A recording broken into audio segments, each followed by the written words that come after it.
जय श्री गणेश दोस्तों। हमारी आज की कहानी का नाम है आहत। कहानी अच्छी लगे तो प्लीज़ चैनल को सब्सक्राइब कर लीजिएगा। अब शुरू करते हैं कहानी।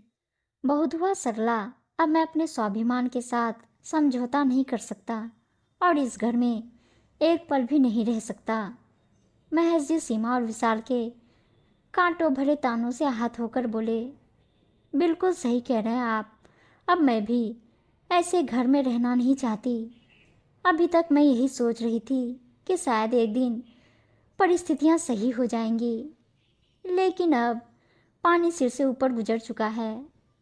सरला भी अपने आंसुओं को पोंछते हुए बोली, दादू दादी, आप लोग रो क्यों रहे हैं?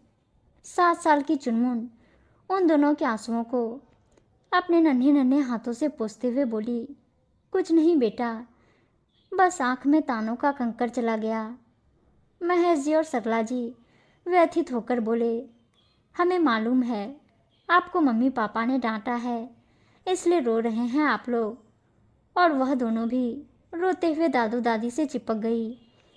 अभी थोड़ी देर पहले की घटना आंखों में चलचित्र की तरह घूम रही थी। मैंने जिंदगी भर इन दोनों को अपने पास रखने का ठेका नहीं ले रखा है। तुम्हारे भैया तो अपनी सारी जिम्मेदारियों से मुंह मोड़कर विदेश में रह रहे हैं और इन दोनों बूढ़े बुढ़िया को हमारे मत्थे मर दिया। जब इन बूढ़े बुढ़िया को हमें कुछ देना ही नहीं है तो हम क्यों इनको अपने पास रखें? सीमा का एक एक शब्द जहर बुझे तीर की तरह दोनों के सीने को छलनी कर रहा था। बिल्कुल सही कह रही हो तुम। गलती तो मैंने भी की, इन दोनों को अपने पास रखकर। जैसे भैया ने छोड़ दिया था वैसे ही हमें भी छोड़ देना चाहिए था, लेकिन अब बिल्कुल नहीं। जहाँ जी चाहे, जैसे जी चाहे वैसे जिए। प्राणों से प्यारे बेटे ने बोल पड़ा, जिससे न जाने कितनी उम्मीदें थी। उन दोनों ने ही भगवान से कहा, यह दिन देखने से पहले हम लोग मर क्यों नहीं गए? बेटे बहू के मुंह से शर्मनाक शब्द सुनकर उन दोनों के मुंह से एक साथ निकला, काश यह धरती फट जाए और हम लोग इसी में समा जाएं। बहुत कुछ सहा है, पर अपनों बच्चों से ऐसी उम्मीद बिल्कुल नहीं थी। महेश जी और सरला जी का हंसता मुस्कुराता परिवार, दो बेटे, दोनों ही होनहार। उन दोनों ने अपनी सारी जमा पूंजी बच्चों की पढ़ाई में लगा दी, बस गांव का एक पुश्तैनी मकान छोड़कर, क्योंकि वो खुद को गांव की जड़ों से अलग नहीं करना चाहते थे। उनकी सोच थी कि एक दिन जब बच्चे काबिल हो जाएंगे तो अपनी फिक्र करने की जरूरत नहीं पड़ेगी। ईश्वर की कृपा से दोनों बेटे पढ़ लिख कर इंजीनियर बन गए। बड़ा बेटा विदेश में सेटल हो गया, शादी करके वहीं की नागरिकता ले ली और हमेशा के लिए वहीं बस गया। बहुत धक्का लगा, लेकिन छोटे बेटे से उम्मीद बाकी थी। लेकिन कहते हैं एक बच्चा ऐसा करता है तो दूसरा भी उसके नक्शे कदम पर चल पड़ता है। विशाल ने भी अपने साथ काम करने वाली सीमा से शादी कर ली और अचानक दरवाजे पर लाकर दोनों के अरमानों को एक साथ ध्वस्त कर दिया। खैर, बच्चों की खुशी में खुद को ही दोनों ने खुश कर लिया, लेकिन सीमा अपनी मस्ती में मस्त रहने वाली उन दोनों से कोई खास मतलब नहीं रखती थी और जब देखो तब उन दोनों को अपने पास रखने का एहसान जताती रहती। समय के साथ सीमा की गोद में दो जुड़वां बेटियां आई। दोनों बेटियां अपने दादी दादू से बहुत प्यार करती थी। सीमा जब भी बाहर जाती, यहाँ तक कि शहर से भी बाहर, तो वह दोनों बच्चियां अपने दादी दादू के पास ही रहती। समय के साथ विशाल और सीमा ने अपना घर खरीदना चाहा। पापा बहुत दिन आपके घर में रह लिए, अब हम अपना घर खरीदना चाहते हैं, रुपये कम पड़ रहे हैं, तो आप गांव वाला घर बेच दीजिए। विशाल ने आग्रह किया, बेटा, जब कभी हम लोगों का मन करता है 2-4 दिन के लिए अपने लोगों के बीच चला जाता है। अगर एक बार घर बेच दिया तो हमेशा के लिए गांव से दूर हो जाऊंगा। मैंने जीवन भर की कमाई, सारी जमा पूंजी, यहाँ तक कि सरला ने अपने गहने तक तुम लोगों पर न्योछावर कर दिए, लेकिन अब वो घर नहीं बेचूंगा। महेश जी ने मना करते हुए कहा, क्योंकि महेश जी अपने आप को पूरी तरह से खाली नहीं करना चाहते थे। विशाल और सीमा का व्यवहार देखकर समय कब बदल जाए इसका भरोसा नहीं था। कम से कम सिर छुपाने के लिए एक छत तो होनी चाहिए। और वो दिन जल्दी आ गया। पापा, हम लोगों ने आपको इतने दिनों तक अपने पास इसलिए नहीं रखा कि आप मुझको वो घर बेचने से मना कर दें। मुझे तो वह घर बेचना ही है।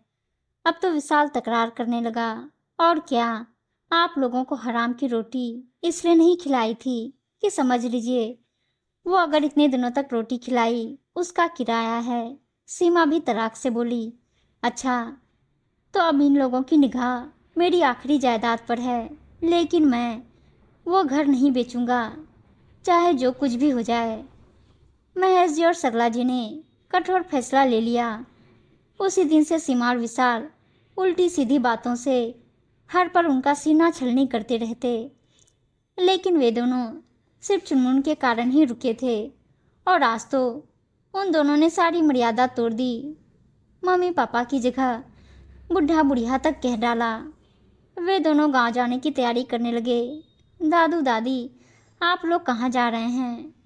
चुनमुन उन दोनों को घर से बाहर निकलते देखकर बोली, बेटा, हम लोग गांव जा रहे हैं, हम भी चलेंगे।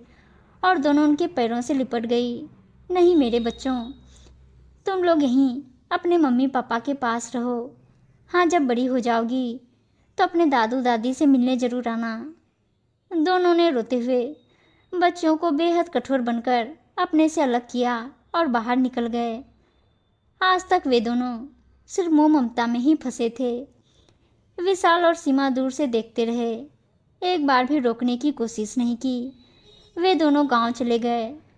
लेकिन इधर चुनमुन की तबीयत बहुत खराब हो गई। बुखार उतरने का नाम ही नहीं ले रहा था। डॉक्टर भी परेशान थे कि इतनी अच्छी दवाई देने के बाद भी बुखार क्यों नहीं उतर रहा। समझ तो सीमा और विशाल भी रहे थे कि यह सब क्यों हो रहा है, लेकिन मानना नहीं चाह रहे थे। 15 दिन बीत गए। उधर महेश जी और सरला जी उन दोनों की याद में तड़प रहे थे, और इधर बच्चियां बीमार। मिस्टर विशाल, मैंने हर संभव इलाज करके देख लिया, लेकिन बच्चियों की तबीयत में सुधार नहीं आ रहा। आखिर क्या कारण हो सकता है? कोई बीमारी भी नजर नहीं आ रही। क्या इन बच्चियों का कोई अपनापन कोई अपनों से दूर हो गया है? डॉक्टर साहब ने पूछा। विशाल ने सारी बातें डॉक्टर को बता दी। मिस्टर विशाल, अगर आप अपने बच्चों को स्वस्थ देखना चाहते हैं तो आप तुरंत गांव जाकर अपने माता पिता को वापस ले आइए, वरना कुछ भी हो सकता है। क्योंकि कभी कभी हर बीमारी का इलाज दवा नहीं होती। इन बच्चियों को दवा की नहीं, अपने बाबा दादी के साथ की ज़रूरत है, डॉक्टर ने समझाया। अब तो विशाल और सीमा बहुत परेशान हो गए। हमने कैसे कैसे शब्द मम्मी पापा को बोले हैं, क्या वे हमें माफ़ करेंगे? लेकिन अगर बच्चियों की जान बचानी है तो वहाँ जाना ही पड़ेगा।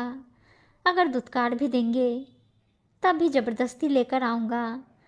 विशाल और सीमा चुनमुन को उसी हालत में लेकर महेश जी और सरला जी के पास पहुँच गए। सरला जी अभी खाने की थाली लेकर बैठी थी कि दरवाजे की कुंडी खटकी। कौन आ गया?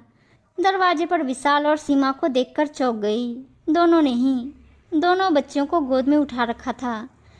चुनमुन तो सरला जी को देखते ही उनकी गोदी में लिपट गई। दादी दादी, आवाज़ सुनकर महेश जी भी बाहर आए। अरे मेरी बच्ची, क्या हुआ तुम लोगों को? तुम्हारा चेहरा इतना निस्तेज कैसे हो गया? मम्मी पापा, हम लोगों को माफ़ कर दीजिए, हम लोगों से पाप हुआ है। आप लोग हमारे साथ वापस चलिए। आपके जाने के बाद इन दोनों की बहुत बुरी हालत हो गई है। आज 15 दिन से दोनों बुखार से तड़प रही है, न खा रही है, न हंस बोल रही है। आज आप लोगों को देखकर इनके चेहरे पर हल्की सी मुस्कान आई है। प्लीज़ मम्मी पापा, हमारे लिए न सही, अपनी पोतियों के लिए हमें क्षमा कर दीजिए। हम वादा करते हैं कि भविष्य में कभी भी आपको किसी भी प्रकार का मानसिक कष्ट नहीं देंगे। अगर कभी आपको कुछ इस तरह का महसूस हो तो हम लोगों को ज़रूर छोड़ दीजिएगा। विशाल और सीमा ने उन दोनों के पैर पकड़ लिए।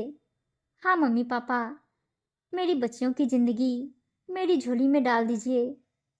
हमारी गलती माफ़ी के लायक बिल्कुल भी नहीं है। लेकिन एक माँ दूसरी माँ से अपने बच्चों की ज़िंदगी मांग रही है। सीमा ने रोते हुए अपनी झोली सरला जी के आगे फैला दी। हाँ दादू दादी, वापस घर चलिए, नहीं तो हम लोग भी आपके पास ही रहेंगे। हम लोग आपके बिना उस घर में नहीं रह सकते। दोनों फिर से रोते हुए सरला जी और महेश जी से लिपट गई। लेकिन कहते हैं ना, माँ की ममता मूल से ज़्यादा प्यारा होता है। महेश जी और सरला जी का दिल बच्चियों की मासूमियत में पिघल गया और वे दोनों फिर से चुनमुन के लिए विशाल और सीमा के साथ वापस आ गए। अब तो चुनमुन बहुत ज़्यादा खुश हो गई और कुछ ही दिनों में वह पहले की तरह फिर से चहकने लगी, क्योंकि उन दोनों को दवा नहीं, दादू दादी का साथ चाहिए था। उम्मीद है दोस्तों कहानी अच्छी लगी होगी, और अच्छी अच्छी कहानियाँ सुनने के लिए चैनल को सब्सक्राइब और वीडियो को लाइक से ज़रूर कर दीजिएगा। धन्यवाद दोस्तों।